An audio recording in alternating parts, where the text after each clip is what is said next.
വണ്ടി ഓണായിട്ട് കിടക്കുന്നത്, വെറുതെ ഫ്യൂൽ കളയണ്ട. ഏകദേശം 50,000 രൂപയുടെ ഓഫറും കാര്യങ്ങളൊക്കെ നമുക്ക് അവൈലബിൾ ആണ് കേട്ടോ. ഇപ്പോൾ മാർക്കറ്റിൽ വളരെ തരംഗമായിക്കൊണ്ടിരിക്കുന്ന ഒരു വണ്ടിയാണ് താർ റോക്സ്. അപ്പോൾ ഏകദേശം 7ഓളം കളറിൽ ലഭ്യമാണ്, 6 വേരിയൻറ്റ്. ഇനി പുതിയൊരു വേരിയൻറ്റോടെ വരുന്നുണ്ട് ജനുവരിയിൽ. ഇന്ത്യയിൽ കുറച്ച് ആൾക്കാർക്ക് വൈറ്റ് ബുദ്ധിമുട്ടാണെന്നൊക്കെ പറഞ്ഞു. അങ്ങനെ ഒരു പുതിയൊരു വേരിയൻ്റ് ആണോ, പുതിയൊരു കളർ ഓപ്ഷൻ മാത്രമായിട്ടൊന്നറിയില്ല. ജനുവരിയിൽ എന്തായാലും അത് ലോഞ്ച് ചെയ്യുന്നുണ്ട്. അപ്പോൾ ഇന്നത്തെ ഒരു ബിഗ് സംഭവം ഇതല്ല, ഇതൊരു ബിഗ് സംഭവമായിട്ട് മാർക്കറ്റിൽ ഓടിക്കൊണ്ടിരിക്കുകയാണ്. നമ്മുടെ കൂടെ ഒരു ബിഗ് ഡാഡി കുറച്ച് മുമ്പ് നേരത്തെ ജോയിൻ ചെയ്തിരുന്നു മഹേന്ദ്രയ്ക്കൊപ്പം. അതാണ് ഈ കിടക്കുന്ന ബിഗ് ഡാഡി എന്ന് പറഞ്ഞാൽ. വളരെ സ്കോർപ്പിയോ എന്ന് പറഞ്ഞൊരു വാഹനം മഹേന്ദ്രയ്ക്ക് ഒരുപാട് നേട്ടങ്ങൾ കൊടുത്തൊരു വണ്ടിയാണ്. ഇപ്പോഴും ആ വണ്ടി ക്ലാസിക്ക്, പഴയ സ്കോർപ്പിയോ ക്ലാസിക്ക് ഇപ്പോഴും ഉണ്ട്, അത് നിലനിർത്തിയിട്ടുണ്ട്. അതിൻ്റെ കൂടെ തന്നെ നമ്മുടെ ഒരു മാർക്കറ്റ് ചേഞ്ച് ചെയ്യുന്നതിനനുസരിച്ച് കൊണ്ടുവന്നൊരു വലിയ വണ്ടിയാണ് ബിഗ് ഡാഡി എന്ന് പറയുന്നത്. കാരണം ഇതൊരു 4.4 മീറ്റർ പ്ലസ് ആണ് ഇതിൻ്റെ ഒരു നീളം വരുന്നത്. ഇതിലേക്ക് വരുമ്പോഴത്തേക്ക് ഒരു 4.62 മീറ്ററാണ് നീളം വരുന്നത്. വലിയ വണ്ടി തന്നെയാണ്, ഒരു രക്ഷയില്ല. കാരണം അപ്പോൾ ഞാനിപ്പോൾ 2 വണ്ടിയും ജസ്റ്റ് ഒന്ന് ഓടിച്ച സമയത്ത് സ്കോർപ്പിയോയുടെ നമുക്കൊരു റൈഡിങ് പ്രസൻസ് നല്ല രസമായിട്ട് തോന്നി. ഇതിനെക്കുറിച്ച് നമ്മൾ എടുത്തു പറയുന്നതുകൊണ്ട് പ്രത്യേകിച്ച് ഒരു പൊക്കി പറഞ്ഞൊന്നുമല്ല, പക്ഷേ രസമുണ്ട് ഓടിക്കാനും കാര്യങ്ങൾക്കൊക്കെ നല്ല വണ്ടിയാണ്. പിന്നെ സസ്പെൻഷൻ സൈഡ് നോക്കുമ്പോൾ ഇതിൽ നിന്നും താർ റോക്സിൽ കുറച്ചുകൂടി അഡീഷണൽ കാര്യങ്ങളൊക്കെ കൊണ്ടുവന്നിട്ടുണ്ട്. കുറച്ച് സ്മൂത്തറാക്കാനും കാര്യങ്ങൾക്കൊക്കെ വേണ്ടിയിട്ടാണ് ഈ വണ്ടി വന്നത്. ഇപ്പം താറിലേക്ക് വരികയാണെങ്കിൽ താർ റോക്സിലേക്ക് വരികയാണെങ്കിൽ കുറച്ച് ലക്ഷറിയായി, സേഫ്റ്റിയിൽ കുറച്ചുകൂടെ പ്രയോറിറ്റി കൊടുത്തു. പിന്നെ കുറച്ച് കാര്യങ്ങൾ താർ റോക്സിൽ പുതിയതായിട്ട് മഹേന്ദ്ര കൊണ്ടുവന്നു. ഒരുപാട് വെയിറ്റ് ചെയ്ത വണ്ടിയാണ് എല്ലാവരും. അപ്പോൾ സ്കോർപ്പിയോ എന്ന് പറയുമ്പോൾ ഇപ്പോഴും നല്ല രീതിയിൽ സെല്ല് ചെയ്യപ്പെടുന്ന ഒരു മോഡലാണ്. സ്കോർപ്പിയോ എന്നാണ് ഇപ്പോൾ നമ്മുടെ മാർക്കറ്റിൽ സെല്ല് ചെയ്യുന്നത്. ക്ലാസിക്ക് അധികം സെല്ല് ചെയ്യപ്പെടുന്നതായിട്ട് കാണുന്നില്ല. 2 വേരിയൻസ് ആണ്. എഞ്ചിനിൽ നോക്കുമ്പോൾ പെട്രോൾ എഞ്ചിൻ വരുന്നുണ്ട്, ഡീസൽ എഞ്ചിൻ വരുന്നുണ്ട്.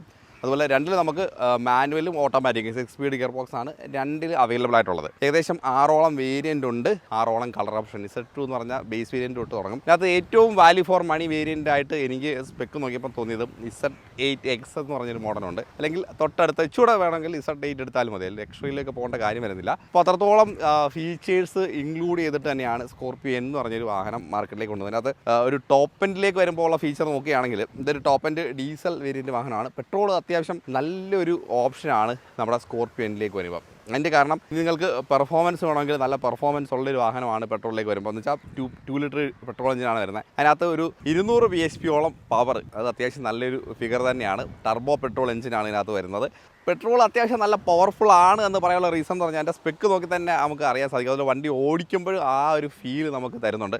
ഒരു ഇതാണ് പ്രത്യേകിച്ച് എന്ന് പറഞ്ഞാൽ ടർബോ പെട്രോൾ എഞ്ചിനാണെന്നുള്ളതാണ് ഏറ്റവും വലിയ അഡ്വാൻസ്. 200 bhp പവർ വരുന്നുണ്ട്, അത് 5000 RPM കിട്ടുന്നത്.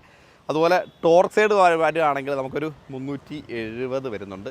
അത് മാനുവലിൽ. ഓട്ടോമാറ്റിക്കിലേക്ക് വരുമ്പോൾ 380. 6 സ്പീഡ് ഗിയർ ബോക്സ് ആണ് മാനുവലിലും ഓട്ടോമാറ്റിക്കലും വരുന്നത്. അപ്പോൾ നല്ല പെർഫോമൻസ് എന്ന കാര്യത്തിൽ യാതൊരു സംശയം വേണ്ട. പെർഫോമൻസ് മാത്രമല്ല, നമുക്ക് മൈലേജും അത്യാവശ്യമാണ്. മൈലേജും കാര്യങ്ങളൊക്കെ ഉള്ള ഒരു 2 ലിറ്റർ എഞ്ചിനാണ്. പിന്നെ അതുപോലെ ഡ്യൂറബിലിറ്റി, 2 ലിറ്റർ എഞ്ചിനായതുകൊണ്ട് തന്നെ നമുക്ക് അത്യാവശ്യം നല്ല ഡ്യൂറബിളാണ്. കാരണം സഫീഷ്യൻ്റ് ആയിട്ടുള്ള എഞ്ചിനുണ്ട്. അത്രയും റിക്വയർമെൻറ്റ് വരുന്നില്ല നമുക്കൊരു വണ്ടി. നമ്മുടെ ഒരു ഇപ്പോഴത്തെ ഒരു മാർക്കറ്റ് കണ്ടീഷനിൽ, ഇപ്പോഴത്തെ റോഡ് കണ്ടീഷനിൽ ഒരു 2 ലിറ്ററിൻ്റെ പെർഫോമൻസ് വേണ്ടി വരുന്നില്ല ഈ ഒരു വണ്ടി ഒന്ന് ഓടിക്കാൻ. അപ്പം സഫീഷ്യൻ്റ് ആയിട്ട് എഞ്ചിൻ ഉണ്ടായതുകൊണ്ട് നല്ലൊരു ഡ്യൂറബിലിറ്റി വണ്ടിയുടെ ലൈഫിന് കിട്ടും എന്നുള്ള കാര്യത്തിൽ യാതൊരു സംശയമില്ല. പിന്നെ പൊല്യൂഷൻ നോംസൊക്കെ ഇങ്ങനെ ചേഞ്ചായി വരുന്നുണ്ട്. ആ സമയത്തായാലും നമുക്കൊരു ലോങ് ടൈം വണ്ടി കീപ്പ് ചെയ്യാനാണെങ്കിൽ പെട്രോൾ നല്ലൊരു ഓപ്ഷൻ ആയിരിക്കുന്ന കാര്യത്തിൽ യാതൊരു സംശയമുണ്ട്. പിന്നെ പ്രൈസിൻ്റെ കാര്യം നോക്കുമ്പോഴും പെട്രോൾ ഒരു എക്കണോമിക്കൽ പ്രൈസിലേക്ക് ഒരു 16 ലക്ഷം രൂപ റേഞ്ചിലൊക്കെ നമുക്ക് ഓൺ റോഡ് ഇറക്കാൻ പറ്റുമെന്നുള്ളൊരു അഡ്വാൻറ്റേജ് പെട്രോളിന് ഉണ്ട് താനും. ഇനി ഡീസൽ ഇഷ്ടം ഉള്ളവർ ഒരുപാടുണ്ട്. പിന്നെ അതുപോലെ ഒരു കാര്യം കൂടെ പറയാനുണ്ട്. പെട്രോൾ നമുക്ക് വെയിറ്റിംഗ് പീരീഡ് വരുമ്പോഴത്തേക്കൊരു ഇപ്പം നിലവിൽ ചില വേരിയൻസൊക്കെ അവൈലബിൾ ആണ്. ഒരു 1 മന്തിനകത്ത്, ഒരു 2 വീക്സിനകത്ത് വണ്ടി ഇറക്കാൻ സാധിക്കും. ഇനി ഡീസലിലേക്ക് വരുമ്പോൾ അത് മാറി കുറച്ചുകൂടെ വെയിറ്റിംഗ് പീരീഡ് കൂടാനുള്ള ഒരു സാധ്യതയുണ്ട്. അത് കോമൺ ആണ്. ഇപ്പോൾ നോർമലി മഹേന്ദ്രയുടെ കാര്യം വരുമ്പോൾ ഒരു 6 മന്ത്സ് ഒക്കെ ആയിരുന്നു ഒരു വെയിറ്റിംഗ് പീരീഡ്. ഇപ്പോൾ അതൊക്കെ കുറച്ച് കുറഞ്ഞ് ഒരു മാസത്തിലേക്കൊക്കെ ചേഞ്ച് ആയിട്ടുണ്ട്. ഇനി ഡീസലിലേക്ക് വരുമ്പോൾ 2.2 ലിറ്റർ വരുന്ന ഒരു ഹെവി എഞ്ചിൻ തന്നെയാണ് ഡീസലിൽ വരുന്നത്. ഒരു 172.5 bhp പവർ വരുന്നുണ്ട്. ടോർക്ക് വരുമ്പോഴത്തേക്ക് ഒരു 370 മാനുവലും 400 ഓട്ടോമാറ്റിക്. ഇതാണ് ഇതിൻ്റെ ഒരു power figure. 6 speed gear box തന്നെയാണ് മാനുവൽ ഓട്ടോമാറ്റിക്കിൽ വരുന്നത്. പല വേരിയൻസ് ഉണ്ട്. Z2 തൊട്ട് Z8 ലക്ഷറി വരെയുള്ള 6ഓളം വേരിയൻറ്റിലായിട്ടാണ് നമുക്ക് സ്കോർപ്പിയോ N എന്ന് പറഞ്ഞൊരു വാഹനം കിട്ടുന്നത്. ലെങ്താണ് എനിക്ക് ഏറ്റവും അടിപൊളിയായിട്ടുള്ള തോന്നിയ കാര്യം. 4662 mm ലെങ്ത് ഉണ്ട്. അതുപോലെ തന്നെ വീൽ ബേസ് 2750 mm വരുന്ന മാരക വീൽ ബേസ്. അത് ഈ ഒരു വണ്ടിയുടെ കാര്യത്തിൽ ഭയങ്കര സ്പെസിഫിക്കാണ് കേട്ടോ. ഇനി നമ്മുടെ വീൽ ബേസിൻ്റെ കാര്യത്തിൽ ഈ വണ്ടിക്ക് 2750 ആണെങ്കിൽ അവിടെ കിടക്കുന്ന താർ റോക്സിൽ ഇച്ചിരി കൂടുതൽ വരുന്നത് 2800+ അതിൻ്റെ ഒരു വീൽ ബേസ് വരുന്നുണ്ട്. പക്ഷേ ഈ ഒരു വീൽ ബേസ് ധാരാളം മതി ഈ ഒരു വാഹനത്തിന്. നല്ലൊരു ഗ്രൗണ്ട് ക്ലിയറൻസും കാര്യങ്ങളൊക്കെ ഒരു ഇന്ത്യൻ വാഹനമാണ്, ഇന്ത്യൻ റോഡ് കണ്ടീഷന് വേണ്ടി നിർമ്മിച്ച വാഹനമാണ്. അതുകൊണ്ട് തന്നെ സേഫ്റ്റിയുടെ കാര്യത്തിലും എല്ലാ കാര്യങ്ങൾക്കും ഒരുപാട് പ്രയോറിറ്റി കൊടുത്തിരിക്കുന്ന ഒരു വാഹനമാണ്. ഈ വണ്ടിയുടെ ലുക്ക് വൈസ് നോക്കുമ്പോൾ ലെങ്ത് ഒരു അഡ്വാൻറ്റേജ് ആണ്. വീതി ഒരു എപ്പോഴും നമുക്ക് പറയാൻ പറ്റുന്നൊരു കാര്യം, നല്ലൊരു ലെങ്, ഒരു 2 മീറ്ററിനകത്തുള്ളൊരു ഒരു വിഡ്ത്താണ് വാഹനത്തിൽ വരുന്നത്. തരക്കേടില്ലാത്തതല്ല, ആവശ്യത്തിൽ കൂടുതലുള്ള ഹൈറ്റ് വാഹനത്തിന് കൊടുത്തിട്ടുണ്ടെങ്കിലും നമ്മൾ ഓടിക്കുന്ന സമയത്ത് അത്യാവശ്യം ഒരു കോർണറിങ് എടുക്കുമ്പോഴൊന്നും വലിയ പ്രശ്നമോ കാര്യങ്ങളൊന്നും ഫീൽ ചെയ്തിട്ടുമില്ല കേട്ടോ. ഇനി ഹെഡ് ലാമ്പിലേക്ക് വരുമ്പം, ടോപ്പിലേക്ക് വരുമ്പോഴത്തേക്കാണ് ഈ ഒരു ഡ്യുവൽ ബാർ തന്നെയാണ് കോമൺലി വരുന്നതെങ്കിൽ ടോപ്പിൻ്റെ ഒരു തേർഡ് Z8 വരുമ്പോഴത്തേക്കാണ് നമുക്ക് ഈ ഒരു Z8X വരുമ്പോഴത്തേക്കാണ് ഈ ഒരു LED പ്രൊജക്ടർ ഹെഡ് ലാമ്പ് വരുന്നത്. DRL, അതുപോലെ സീക്വൻഷ്യൽ ടേൺ ഇൻഡിക്കേറ്റർ, അങ്ങനത്തെ കുറച്ച് കാര്യങ്ങൾ വരുന്നുണ്ട്. പിന്നെ ഫോഗ് ലാമ്പ് അഡീഷണലായിട്ട് വരുന്നുണ്ട്. ഇതൊക്കെ Z8S എന്ന് പറഞ്ഞ വേരിയൻറ്റോട്ടാണ് ഇങ്ങനെയുള്ള കാര്യങ്ങളൊക്കെ വണ്ടിയിലേക്ക് ആഡ് ഓൺ ആവുന്നത്. അതുപോലെ ഈ ഒരു ഫ്രണ്ട് ഗ്രില്ലിൽ വരുമ്പോഴും ബേസ് വേരിയൻറ്റ് ബ്ലാക്ക് ആയിരിക്കും, പിന്നെ അലൂമിനിയം ഫിനിഷിലേക്ക് വരും. ടോപ്പ് വേരിയൻറ്റിലേക്ക് വരുമ്പോഴത്തേക്കാണ് ക്രോം ഫിനിഷിലേക്ക് വരുന്നത്. അതുപോലെ ക്യാമറ യൂണിറ്റ് 2 ക്യാമറ, ഫ്രണ്ടും ബാക്കും ക്യാമറ വരുമ്പോഴത്തേക്ക് ടോപ്പ് എൻ്റെ വേരിയൻറ്റിലായിരിക്കും. അങ്ങനെ വേരിയൻറ്റ് വൈസ് കുറച്ച് കാര്യങ്ങളൊക്കെ ഉണ്ട്.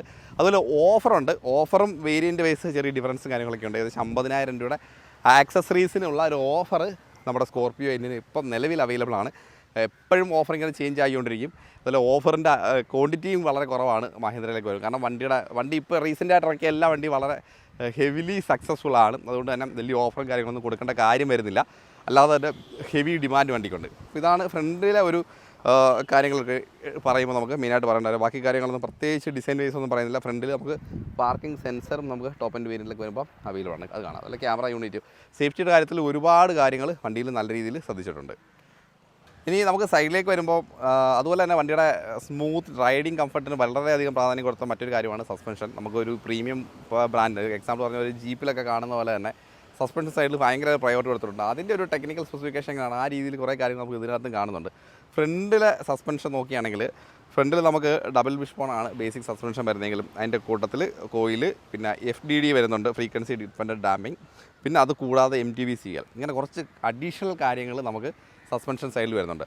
അതുപോലെ വീൽ സൈസ് നോക്കുമ്പോൾ നമുക്ക് 18 ഇഞ്ചാണ് ഫ്രണ്ടും റിയർ വീൽ സൈസ് വരുന്നത്. ടോപ്പ് എൻഡിലാണ് 18 ഇഞ്ച് വരുന്നത്. തൊട്ട് താഴത്തെ വേരിയൻറ്റിൽ നമുക്ക് 17 ഇഞ്ച് ആയിരിക്കും വീൽ സൈസ് വരുന്നത്. അതുപോലെ ഡയമണ്ട് കട്ട് അലോയ് വീൽസും. അതുപോലെ കോമൺ ആയിട്ട് വരുന്ന മറ്റൊരു കാര്യമാണ് നമുക്ക് ഫ്രണ്ടിലെയും ബാക്കിലെയും ഡിസ്ക് ബ്രേക്കുകൾ നമുക്ക് വെന്റിലേറ്റഡ് ഡിസ്കുകളാണ് വാഹനത്തിൽ കൊടുത്തിരിക്കുന്നത്. കുറച്ചുകൂടെ ഒരു ബ്രേക്കിംഗ് എബിലിറ്റിയും കാര്യങ്ങളൊക്കെ ഇൻക്രീസ് ചെയ്യാൻ വേണ്ടി തന്നെയാണ് ഇത്തരത്തിലുള്ള കാര്യങ്ങൾ വണ്ടിയിലേക്ക് ആഡ് ഓൺ ചെയ്തിരിക്കുന്നതെന്ന് പറയാം. ഇനി അതുപോലെ തന്നെ ബാക്ക് സൈഡിലേക്ക് വരുമ്പോഴത്തേക്ക് സസ്പെൻഷനിലേക്ക് നമുക്ക് പെൻഡാലിയം ലിങ്ക്ഡ് സസ്പെൻഷനാണ് ബാക്കിൽ കൊടുത്തിരിക്കുന്നത്. അത് ഫ്രണ്ട് നമ്മൾ കണ്ടതുപോലെ തന്നെ അതിനകത്ത് ഫ്രണ്ടാലിൽ വാട്ട് ലിങ്ക്ഡ് ആണ്. അതുപോലെ ഫ്രീക്വൻസി ഡിപ്പെൻഡൻറ്റ് ഡാമ്പിങ്ങും MTBCL, ഇത്രയും കാര്യങ്ങൾ നമുക്ക് ബാക്കിലെ സസ്പെൻഷനിലും വണ്ടിയിൽ ആഡ് ഓൺ ചെയ്തിട്ടുണ്ട്. മാറ്റിക്കോട്ടെ.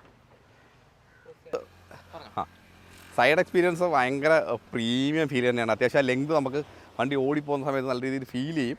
അതുപോലെ ഹാൻഡിൽസും കാര്യങ്ങളും നല്ല ബോൾഡായിട്ടുള്ള ഹാൻഡിൽ, വണ്ടിയെ പോലെ തന്നെ ബോൾഡാണ് ഹാൻഡിൽ. അത്യാവശ്യം നല്ല വൈഡായിട്ടുള്ള ഡോർ ഓപ്പണിങ്. ബുക്ക് കാണാം.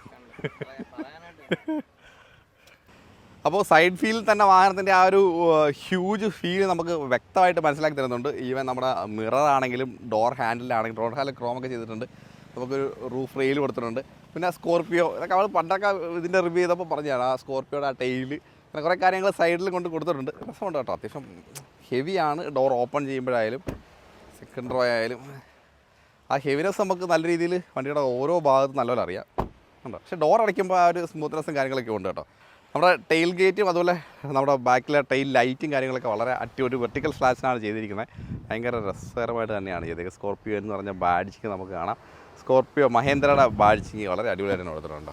ഇത് ടോപ്പ് എൻഡ് വേരിയൻ്റാണ്. അതുകൊണ്ട് നമുക്ക് ഈ വൈപ്പേഴ്സും ഡിഫോക്കസും കാര്യങ്ങളൊക്കെ അഡീഷണൽ വരുന്നുണ്ട്. പോപ്പുലർ മഹേന്ദ്ര ഡീലർഷിപ്പ് ചെയ്താണ് വണ്ടി തന്നെ കേട്ടോ. അവരുടെ പേരൊക്കെ വളരെ വലുതായിട്ട് എഴുതിയിട്ടുണ്ട്. നമ്പർ ഇവിടെ കിടപ്പുണ്ട് കേട്ടോ. നിങ്ങൾക്ക് ടെസ്റ്റ് ഡ്രൈവിനോ ബുക്കിങ്ങിനോ ഒക്കെ വേണമെങ്കിൽ ഈ നമ്പറിൽ വിളിച്ചാൽ മതി. ഇത് കൊല്ലത്തെ വണ്ടിയാണ്.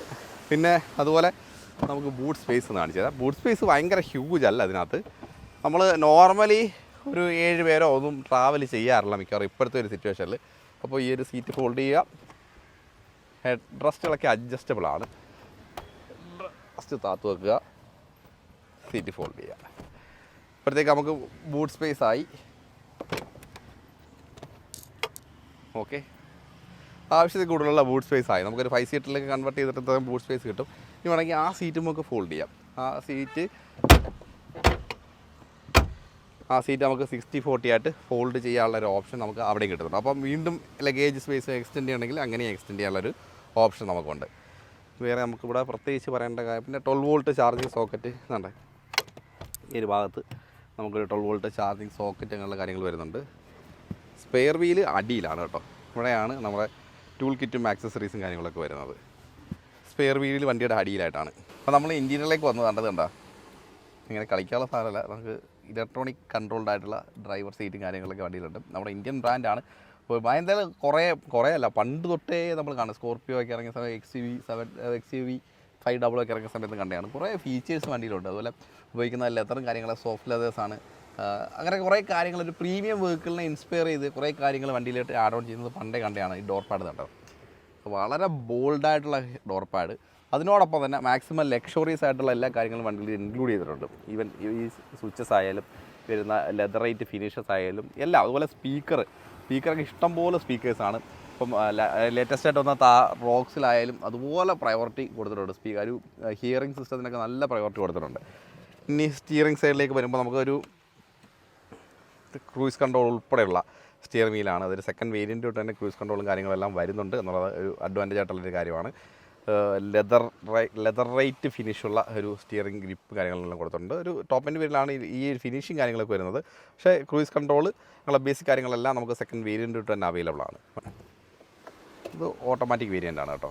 ക്ലസ്റ്റർ കണ്ടല്ലോ, ക്ലസ്റ്റർ ഒരു LED പ്ലസ് നമ്മുടെ ഒരു അനലോഗ് മിക്സ്ഡ് ആയിട്ടുള്ളൊരു LED ക്ലസ്റ്ററാണ് നമുക്ക് കിട്ടിയിരിക്കുന്നത്. അതിനകത്ത് തന്നെ ഓൾമോസ്റ്റ് എല്ലാ ഇൻഫർമേഷനും അറിയാൻ സാധിക്കുന്ന ഒരു ക്ലസ്റ്ററാണ്.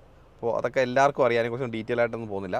പിന്നെ പുഷ് ബട്ടൺ സ്റ്റാർട്ട്, ഇത് ടോപ്പ് വേരിയൻ്റാണ് അവൈലബിൾ ആയിട്ടുള്ളത്. ചില കാര്യങ്ങൾ ഇങ്ങനെ കുറച്ച് പിശുക്ക് കാണിച്ചിട്ടുണ്ട്. അതുപോലെ ഈ പുഷ് ബട്ടൺ സ്റ്റാർട്ടൊക്കെ വരുമ്പോൾ നമുക്ക് ടോപ്പ് എൻഡ് വേരിയൻറ്റുകളിലേ അവൈലബിൾ ആയിട്ടുള്ളൂ. അങ്ങനെയുള്ളത് ഒരു സെക്കൻഡ് വേരിയൻ്റ് തേർഡ് വേരിയൻറ്റിലൊന്നും സ്റ്റാർട്ട് ചെയ്യുന്നില്ല. ഇവിടെ പ്രത്യേകിച്ച് കാര്യങ്ങളൊന്നുമില്ല. നമ്മുടെ ഹുഡ് ഓപ്പൺ ചെയ്യുന്ന ലിവർ കാണാം, ഓട്ടോമാറ്റിക്കാണ്. ലിവേഴ്സ് കാണാം. ഇനി എന്താണ് ഈ ഭാഗത്ത് പ്രത്യേകിച്ച് കാര്യങ്ങളൊന്നുമില്ല. ഡാഷ്ബോർഡിൻ്റെ ഡിസൈൻ കാര്യങ്ങളെല്ലാം വളരെ അടിപൊളിയായിട്ട് തന്നെ കൊടുത്തിട്ടുണ്ട്. വളരെ ത്രില്ലിംഗ് ആയിട്ടുള്ള വളരെ ഒരു ഫ്യൂച്ചറിസ്റ്റിക് ഡിസൈൻ തന്നെ എന്ന് പറയാം. ഇനി ബേസ് വേരിയൻറ്റ് തൊട്ട് തന്നെ നമുക്ക് ഇൻഫോർടൈൻമെൻറ്റ് സിസ്റ്റവും കാര്യങ്ങളെല്ലാം വരുന്നത് 4 ഇഞ്ചാണ് ബേസ് വേരിയൻറ്റ് വരുന്നതെങ്കിൽ ടോപ്പ് എൻഡിലേക്ക് വരുമ്പോഴത്തേക്ക് അതിൻ്റെ സൈസും കാര്യങ്ങളും ഇപ്പം ഈ ഒരു സൈസും കാര്യങ്ങളൊക്കെ ഇൻക്രീസ് ചെയ്യും. അതുപോലെ ഫോൺ കണക്ടിവിറ്റി, ആൻഡ്രോയിഡ് ആട്ടോ, ആപ്പിൾ കാർപ്ലേ കണക്ടിവിറ്റി ഉള്ള കാര്യങ്ങളെല്ലാം നമുക്ക് ഇൻഫോർടൈൻമെൻറ്റ് സിസ്റ്റത്തിലുണ്ട്. പിന്നെ അഡീഷണൽ ആയിട്ട് വന്നിരിക്കുന്ന മറ്റൊരു കാര്യം എന്ന് പറഞ്ഞാൽ ടോപ്പ് എൻഡ് വേരിയൻറ്റിലേക്ക് വരുമ്പോൾ നമുക്ക് ഡ്യുവൽ സോൺ AC പോലുള്ള നല്ല ഫീച്ചറുകൾ. എനിക്ക് എപ്പോഴും ഓട്ടോമാറ്റിക് ക്ലൈമറ്റ് കൺട്രോൾ AC ഉള്ള വണ്ടിയാണ് ഭയങ്കര ഇഷ്ടം. കാരണം അതിൻ്റെ ടെമ്പറേച്ചർ കൺട്രോളൊക്കെ വളരെ കറക്റ്റാണ്, ഭയങ്കര ആക്യുറേറ്റ് ആണ്. പ്രത്യേകിച്ച് ഇപ്പോൾ നമ്മളൊരു 18 ടെമ്പറേച്ചർ കിട്ടാൽ 18 ആയിരിക്കും, 22 കിട്ടാൻ 22. പക്ഷേ മാനുവൽ ആകുമ്പോഴത്തേക്ക് നമ്മൾ പ്രോപ്പറായിട്ട് അത് മാനേജ് ചെയ്യാൻ പറ്റില്ല. അങ്ങനെ കുറച്ച് കാര്യങ്ങൾ അതിനകത്ത് പ്രശ്നമുണ്ട്.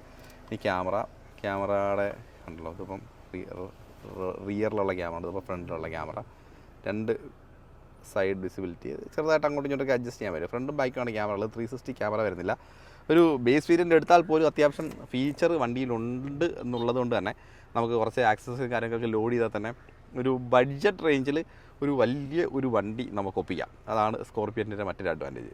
അതുപോലെ തന്നെ നമുക്ക് ഇൻറ്റീരിയറിൻ്റെ കാര്യം പറയുമ്പോൾ തന്നെ അതിനോടൊപ്പം പറയേണ്ട കാര്യമാണ് സേഫ്റ്റിയിൽ ഒരു പ്രശ്നമില്ല. വണ്ടി ഇപ്പോൾ ഇടിക്കുന്ന കാര്യം നമ്മൾ പറഞ്ഞുകൂടാ, എങ്കിലും വണ്ടി ഒന്ന് ഇടിച്ചാൽ തന്നെ ഡ്രൈവർക്കോ ഇരിക്കുന്ന പാസഞ്ചേഴ്സിനോ പ്രത്യേകിച്ച് പ്രശ്നമോ കാര്യമൊന്നുമില്ല. അത്രയും സേഫാണ് വണ്ടി. അതുപോലെ ഒരു Z8 തൊട്ടൊക്കെ വരുമ്പോഴത്തേക്ക് നമുക്ക് Z8S തൊട്ട് തന്നെ 6 എയർ ബാഗ്സ് വരുന്നുണ്ട്. ബേസ് വേരിയൻറ്റിൽ 2 എയർ ബാഗ് ആയിരിക്കും സ്റ്റാൻഡേർഡായിട്ട് വരിക. പിന്നെ അതുപോലെ ഡ്രോവനസ് ഡിറ്റക്ഷൻ നമുക്ക് പല പ്രീമിയം വണ്ടികളിലും കണ്ടുവരുന്ന ഫീച്ചറാണ്. നമ്മളൊന്ന് ഉറങ്ങിപ്പോയി കഴിഞ്ഞാൽ നമ്മുടെ സ്റ്റിയറിങ്ങിൻ്റെ ഒരു വൈബ്രേഷൻ കൊണ്ട് നമ്മളെ ഒന്ന് ഇൻഫോം ചെയ്യും നിങ്ങൾ അലക്ഷ്യമായിട്ടാണ് വണ്ടി ഓടിക്കുന്നത് എന്നുള്ള കാര്യം. അപ്പോൾ അങ്ങനെയുള്ള കുറേ കാര്യങ്ങൾ സേഫ്റ്റി സൈഡിൽ വണ്ടിയിൽ നല്ല രീതിയിൽ ആഡ് ഓൺ ചെയ്തിട്ടുണ്ട്. ഡ്യുവൽ സോൺ AC ആയിരുന്നു. ഓട്ടോമാറ്റിക് കുറച്ച് പറഞ്ഞു കഴിഞ്ഞാൽ നമ്മളൊരു സ്ഥിരം നല്ല രീതിയിൽ ഡ്രൈവ് ഉള്ളവർക്ക്, നല്ല രീതിയിൽ വണ്ടി യൂസ് ചെയ്യുന്നവർക്ക് എപ്പോഴും ഓട്ടോമാറ്റിക് ഒരു പ്രിഫറബിൾ ഓപ്ഷൻ തന്നെയാണ്. പണ്ടത്തെ പോലൊന്നുമല്ല. ഇപ്പോൾ മൈലേജിൽ ഭയങ്കര ഡിഫറൻസും കാര്യങ്ങളൊന്നും പ്രത്യേകിച്ച് എടുത്തു പറയാനൊന്നുമില്ല. ഓട്ടോമാറ്റിക് നല്ലൊരു ഓപ്ഷനാണ്. 6 സ്പീഡാണ് ഇതിനകത്ത് വരുന്നത്. പിന്നെ ഇതിനകത്ത് വരുന്ന സീറ്റും കാര്യങ്ങൾ, ഇത് ലെതർ ഫിനിഷാണ്. സീറ്റിൻ്റെ സോഫ്റ്റ്നെസ്സും എടുത്ത് പറയേണ്ട കാര്യമാണ്. അതുപോലെ തൈ സപ്പോർട്ടും കാര്യങ്ങളും അത്യാവശ്യം നല്ലതുണ്ട്. വിങ്സും അത്യാവശ്യം എന്താണ് ഒരു പ്രീമിയം കംഫർട്ട് തരുന്ന വണ്ടി തന്നെയാണ്, കാര്യത്തിൽ യാതൊരു സംശയമില്ല. അത്യാവശ്യം വിലയുണ്ട് കേട്ടോ. അതുപോലെ ഗ്ലൗ ബോക്സ് വരുമ്പോഴത്തേക്ക് കൂൾഡായിട്ടുള്ള ഗ്ലൗ ബോക്സും കാര്യങ്ങളെല്ലാം വരുന്നുണ്ട്. ഇവിടെയൊക്കെ നമുക്ക് ലെതർ റേറ്റ് കൊണ്ടുവന്ന് കുറച്ചുകൂടി ഒരു പ്രീമിയം ഫീൽ ഒന്നുകൂടെ ഇൻക്രീസ് ചെയ്തിട്ടുണ്ട്. പിന്നെ സൗണ്ട് സിസ്റ്റത്തിൻ്റെ കാര്യം നമ്മൾ പറഞ്ഞു. അപ്പോൾ സോണിയുടെ സ്പീക്കർ സിസ്റ്റമൊക്കെ നമുക്ക് കണ്ട സോണി ബ്രാൻഡിങ് ഒക്കെ കാണാം. പിന്നെ അതുപോലെ തന്നെ നമുക്ക് ഇതിപ്പോൾ മാനുവൽ ഡിമ്മിങ് ആണ്, ഓട്ടോ ഡിമ്മിങ് ഫംഗ്ഷൻ വരുന്നില്ല അല്ലേ. നമുക്ക് ആൻറ്റി ഗ്ലെയർ ഫംഗ്ഷനുള്ള മിറേഴ്സും കാര്യങ്ങളൊക്കെ വരുന്നു. മാനുവലി നമുക്ക് അഡ്ജസ്റ്റ് ചെയ്യേണ്ടി വരും. പിന്നെ അതുപോലെ തന്നെ സൺറൂഫ് നമുക്ക് പനോരമിക്കല്ല, ബേസിക് സൺറൂഫും കാര്യങ്ങളൊക്കെ വണ്ടിയിൽ വരുന്നുണ്ട്. ഇനി നമുക്ക് സെക്കൻഡ് റോയുടെ നോക്കാം. അപ്പോൾ നമ്മൾ സെക്കൻഡ് റോയിലാണ് ഇരിക്കുന്നത്. സെക്കൻഡ് റോയിലെ സീറ്റ് വളരെ കംഫർട്ടബിൾ തന്നെയാണ്. തൈ സപ്പോർട്ട്, ലെഗ് റൂം ഇത് മാക്സിമം ബാക്കിൽ ഇട്ടിരിക്കുക, അതുകൊണ്ടാണ് ലെഗ് റൂം കുറച്ചായിട്ട് ഫീൽ ചെയ്യുന്നത്. ഇവിടെ അത്യാവശ്യം നല്ല ലെഗ് റൂം ഫീൽ ചെയ്യുന്നുണ്ട്. AC വെൻറ്റ്, നമുക്ക് AC വെൻറ്റിൻ്റെ കൺട്രോൾസും കാര്യങ്ങളും, ഫാൻ കൺട്രോൾസ് നമുക്കിവിടെ ഉണ്ട്. ടെമ്പറേച്ചർ കൺട്രോളല്ല, ഫാൻ കൺട്രോളാണ് ഉള്ളത് കേട്ടോ. ഓക്കെ, അതുപോലെ USB-C പോർട്ട് ചാർജിങ് സോക്കറ്റ് ഇവിടെ കൊടുത്തിട്ടുണ്ട്. ഡോട്ട് പാഡിനെ കുറിച്ചൊന്നും പ്രത്യേകിച്ച് പറയുന്നില്ല, കാരണം വണ്ടി ഇറങ്ങിയിട്ട് കുറച്ച് നാളായതാണ്, അതുകൊണ്ട് എല്ലാവർക്കും അറിയാം. പിന്നെ അതുപോലെ സീറ്റിൻ്റെ കംഫർട്ട്, പിന്നെ നമുക്കൊരു ആം റെസ്റ്റ് വരുന്നുണ്ട്, 2 cup holder, head rest 2 head rest adjustable ആണ് ബാക്കിൽ വരുന്നത്. പിന്നെ സ്പീക്കർ സിസ്റ്റം റൂഫിലും കാര്യങ്ങളൊക്കെ ഉള്ളതുകൊണ്ട് തന്നെ നമുക്ക് അത്യാവശ്യം നല്ല രീതിയിൽ ആ ഒരു എക്സ്പീരിയൻസ് എൻജോയ് ചെയ്യാൻ പറ്റുന്ന രീതിയിൽ തന്നെയാണ് ത്രൂ ഔട്ട് എല്ലാ കാര്യങ്ങളും ചെയ്യുന്നത്. ആ ഒരു ബോൾഡ് ഫിനിഷ് നമുക്ക് വണ്ടിയുടെ ഒരു രീതിയിൽ എങ്ങും നഷ്ടപ്പെടുത്താനും ശ്രമിച്ചിട്ടില്ല. അതാണ് കുറേ അധികം അഡ്വാൻറ്റേജ് ആയിട്ടിരിക്കുന്ന കാര്യം. അതുപോലെ ഈ ഒരു സീറ്റ് 60-40 ആയിട്ട് ഫോൾഡ് ചെയ്യാനും പറ്റും. ഇനി ഡോർ പാഡ് നമുക്ക് നോക്കാം. അത്യാവശ്യം വൈഡറാണ് ഡോർ പാഡ്. ഡോർ ഹാൻഡിൽ അത്യാവശ്യം ബോൾഡ് ഫിനിഷ് കൊടുത്തിട്ടുണ്ട്. പിന്നെ പ്രൈസ് സ്റ്റാർട്ട് ചെയ്യുന്നത്, ഒരു ഓൺ റോഡ് പ്രൈസ് സ്റ്റാർട്ട് ചെയ്യുന്നത് 16,95,000 രൂപയ്ക്കാണ് ഒരു ഓൺ റോഡ് പ്രൈസ് വണ്ടിയുടെ സ്റ്റാർട്ട് ചെയ്യുന്നത്. ഇപ്പം ഓഫറായിട്ട് ഒരു 50,000 രൂപയുടെ ആക്സസറി ഓഫറും കാര്യങ്ങളൊക്കെ വണ്ടിയിൽ നിലവിൽ അവൈലബിൾ ആണ്. എപ്പോഴും ഓഫർ വരില്ല, അപ്പോൾ ഓഫർ വരുമ്പോൾ എടുക്കുന്നത് നല്ലൊരു ഓപ്ഷൻ ആയിരിക്കും. അപ്പോൾ ഇതിൻ്റെ ഒരു ഓൺ റോഡ് പ്രൈസ് വരുന്നത് ഏകദേശം 16,95,000 രൂപയാണ് on road price base variant start ചെയ്യുന്നത്. അപ്പോൾ അതിനകത്ത് തന്നെ അത്യാവശ്യം ഫീച്ചറും കാര്യങ്ങളൊക്കെ ഉണ്ട്. പിന്നെ Z6 നല്ലൊരു വേരിയൻ്റാണ്, അത്യാവശ്യം ഫീച്ചറുള്ളത്. പിന്നെ അതുപോലെ Z8S അത് കഴിഞ്ഞാൽ എന്ന് വെച്ചാൽ വാല്യൂ ഫോർ മണി വേരിയൻറ്റ് തീർച്ചയായിട്ടും Z8S എന്ന് പറയാം. അപ്പോൾ 16,95,000 രൂപയിൽ സ്റ്റാർട്ട് ചെയ്യുന്ന വേരിയൻറ്റ്. അതിനകത്ത് ഓഫർ ഏകദേശം 50,000 രൂപയുടെ വണ്ടി ഓണായിട്ട് നടക്കുന്നത്, വെറുതെ ഫ്യൂൽ കളയണ്ട. ഏകദേശം 50,000 രൂപയുടെ ഓഫറും കാര്യങ്ങളൊക്കെ ആ ഒരു വേരിയൻറ്റിൽ നമുക്ക് അവൈലബിൾ ആണ് കേട്ടോ. ഓഫർ എന്ന് പറയുമ്പോൾ അതിനകത്ത് വരുന്നത് ആക്സസറി ആയിട്ട് ബന്ധപ്പെട്ട ഓഫേഴ്സും കാര്യങ്ങളൊക്കെയാണ്. നല്ലൊരു വണ്ടിയാണ്, നല്ലൊരു ഓപ്ഷനാണ്. ഇപ്പോൾ പെട്ടെന്ന് നോക്കി ചെയ്ത് കഴിഞ്ഞാൽ വണ്ടി റെഡിലി കിട്ടും എന്നുള്ളൊരു കാര്യത്തിൽ വലിയ സംശയമൊന്നും വേണ്ട. അപ്പോൾ അതുകൊണ്ട് തന്നെ ഈ ബിഗ് ഡാഡി എപ്പോഴും നല്ലൊരു ഓപ്ഷൻ തന്നെയായിരിക്കും.